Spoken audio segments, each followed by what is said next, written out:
আসসালামু আলাইকুম। আজকে আমি নবম দশম শ্রেণীর বাস্তব সংখ্যার অধ্যায় থেকে অনুশীলনী 1-এর 9 নাম্বার অঙ্ক সাধারণ ভগ্নাংশে প্রকাশ। এখানে এর আগে আমি দেখিয়েছি আবৃত্ত দশমিক ভগ্নাংশে কীভাবে প্রকাশ করতে হয় সাধারণ ভগ্নাংশ থেকে।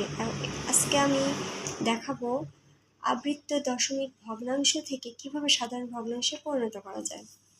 এটা আমি অঙ্কটি তুলেছি, দেখা যাক। অঙ্কটি হলো 0.15/5। এখানে সাধারণ ভগ্নাংশে প্রকাশ করার নিয়ম হলো, প্রথমে ভগ্নাংশটির সাধারণ আবৃত্ত ভগ্নাংশের যে সংখ্যাটা থাকবে পুরো সংখ্যাটাই উঠাতে হবে। এখানে আছে 35, দশমিক বাদে লিখতে হবে 35 মাইনাস যে সংখ্যার উপরে পৌনঃপুনিক নাই সেই সংখ্যাটা লিখতে হবে। এখানে কোনো সংখ্যা নেই পৌনঃপুনিক ছাড়া, সেজন্য এখানে 0 হবে।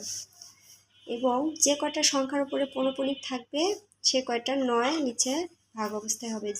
যেহেতু দুইটা সংখ্যার উপর পৌনঃপুনিক আছে সেজন্য দুইটা 9, যদি একটা থাকতো তাহলে একটা 9। তাহলে 35 থেকে 0 বাদ দিলে থাকে 35 অর্থাৎ 35 এবং নিচে থাকবে 99। এখন আমাদের দেখতে হবে যে এটা কি কোনো কাটাকাটি যায় কিনা, অর্থাৎ কোন সংখ্যাতে কাটাকাটি যাবে, কিন্তু এখানে কোনো কাটাকাটি যায় না, সেজন্য এটাই আমাদের রেজাল্ট। এটাই হচ্ছে সাধারণ ভগ্নাংশ প্রকাশ। আবৃত্ত দশমিক ভগ্নাংশকে সাধারণ ভগ্নাংশে প্রকাশ করার এটাই সহজ নিয়ম। এর পরবর্তীতে আমি আরেকটা অঙ্ক দেখাচ্ছি, সেটা হচ্ছে গ নাম্বার। এটা দেখলে আর একটু ক্লিয়ার হয়ে যাবে। সেটা হচ্ছে অঙ্কটি হলো 0.1/3, অর্থাৎ 3 এখানে অসংখ্য বার আছে। এটাকে কিভাবে সাধারণ ভগ্নাংশে প্রকাশ করা যাবে। এক্ষেত্রে সেই আগের নিয়ম, যে সংখ্যাগুলো আগে উঠাতে হবে এবং যে সংখ্যার উপর পৌনঃপুনিক নাই সেই সংখ্যা বিয়োগ করতে হবে। কেন 1-এর উপর পৌনঃপুনিক নাই সেজন্য 1 বিয়োগ, এবং নিচে ভাগ অবস্থায় যাবে যে সংখ্যার উপরে পৌনঃপুনিক আছে, যে কটা সংখ্যার উপর সে কটা 9, এবং যে সংখ্যার উপরে পৌনঃপুনিক নাই এটা দশমিকের পরে খেয়াল করতে হবে। দশমিকের পরে যে সংখ্যার উপর পৌনঃপুনিক নাই সে সংখ্যার বদলে একটা 0। তাহলে এখানে 13 থেকে 1 বাদ দিলে থাকবে 12 এবং নিচে থাকবে 90।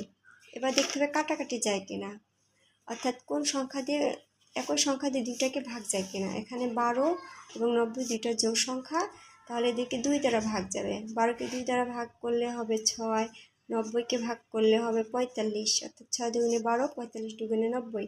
এখানে আবার দেখা যাচ্ছে 6কে 3 দ্বারা ভাগ যাবে, 45কে 3 দ্বারা ভাগ যাবে। তাহলে 3 দ্বারা 6কে ভাগ করলে হবে 3 দুগুণে 6, 45কে ভাগ করলে হবে 3 15 45।